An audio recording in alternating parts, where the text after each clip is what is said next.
સુરતમાં વધુ એક ડાયમંડ કંપનીએ કારીગરોને છૂટા કર્યા. આજથી અમેરિકાના ટેરિફના અમલવારીની જાહેરાત વચ્ચે કારીગરોને છૂટા કરાયા.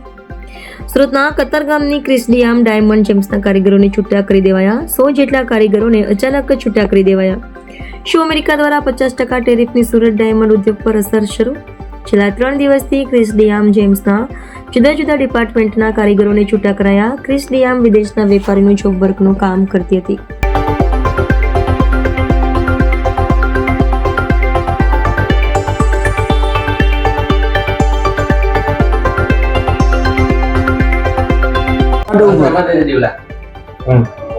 મારું નામ છે Bhavesh Thak, diamond worker union vice president.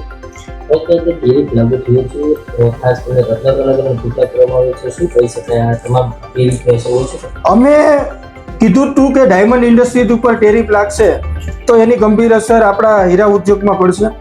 એની અસર આજે જોવા મળી રહી છે. કતારગામ કાચાનગર ખાતે જે ક્રિસ ડીએમ નામની જે ડાયમંડ કંપની છે એને 200 જેટલા કારીગરોને છૂટા કર્યા છે. 100 જેટલા કારીગરો આજે છૂટા કર્યા છે અને આવનારા દિવસોની અંદર પણ એ છૂટા કરવાનો દોર ચાલુ છે એવી માહિતી અમને મળી રહી છે. કારીગરો અત્યારે યુનિયનની ઓફિસે પોતાના અધિકારોની વાત કરવા આવ્યા છે.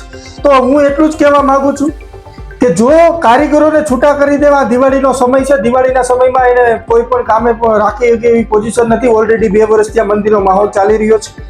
તો કારીગરોને પોતાનો જે હકના જે પૈસા છે, જે ગ્રેજ્યુટી, બોનસ, હકરજા, ગ્રેજ્યુટી આપ્યા વગર જ છૂટા કરી દીધા છે. અને મને એવી પણ માહિતી છે કારીગરોની વાત કરતા, કારીગરોની સાથે વાત કરતા એવું જાણવા મળેલું છે કે જેનો 15,000 પગાર હોય એને 30,000 નાખી અને આ લોકો બ્લેકના વ્હાઇટ પણ કરે છે.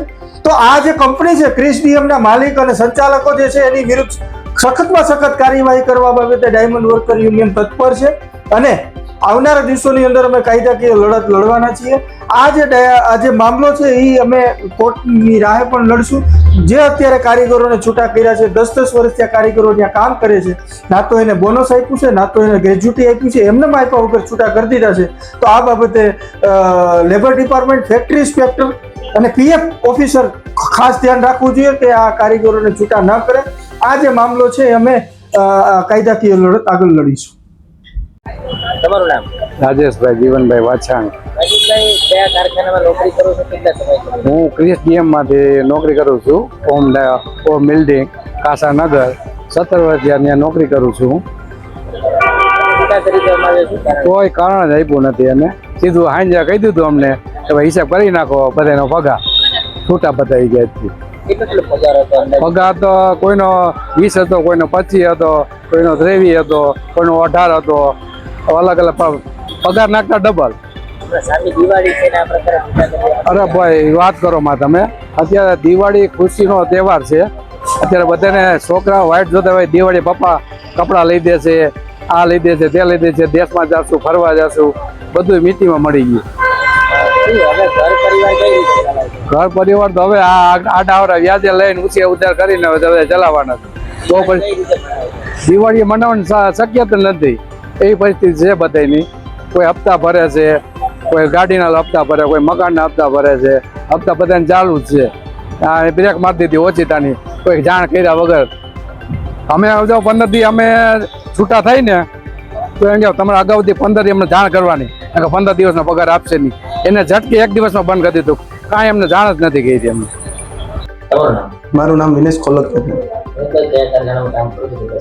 હું 5 વર્ષથી ક્રિસ ડીએમ કાસાનગરમાં નોકરી કરું છું. અલગ અલગ ડિપાર્ટમેન્ટથી અમારે ટોટલ 100 થી વધારે રત્ન કલાકારને છૂટા કરી દેવામાં આવે છે. કારણ અત્યારે કોઈ જાણવા મળ્યું નથી અને કારણ કોઈ આપવામાં આવ્યું નથી. મારો 35,000 પગાર હતો. હા, 100% દિવાળી આવી છે. અત્યારે બધા વર્કરને બહાર પણ નોકરી મળતી નથી. બધા જાય જ છે પણ અત્યારે કોઈ બેસાડવા તૈયાર નથી. આમાં તો ઘરનું ગુજરાન કઈ રીતના ચાલે કે અત્યારે દિવાળીનો સમય છે, અત્યારે 1.5 મહિનાની વાર છે, ત્યાં છૂટા કરી દેવામાં આવ્યા છે. અમારું ઘરનું ગુજરાન કઈ રીતના ચલાવે રત્ન કલાકાર? અમારી માંગણી કઈ નથી. અમને જે સરકાર ગવર્મેન્ટ રૂલ્સ પ્રમાણે જે હોય તે અમને મળે.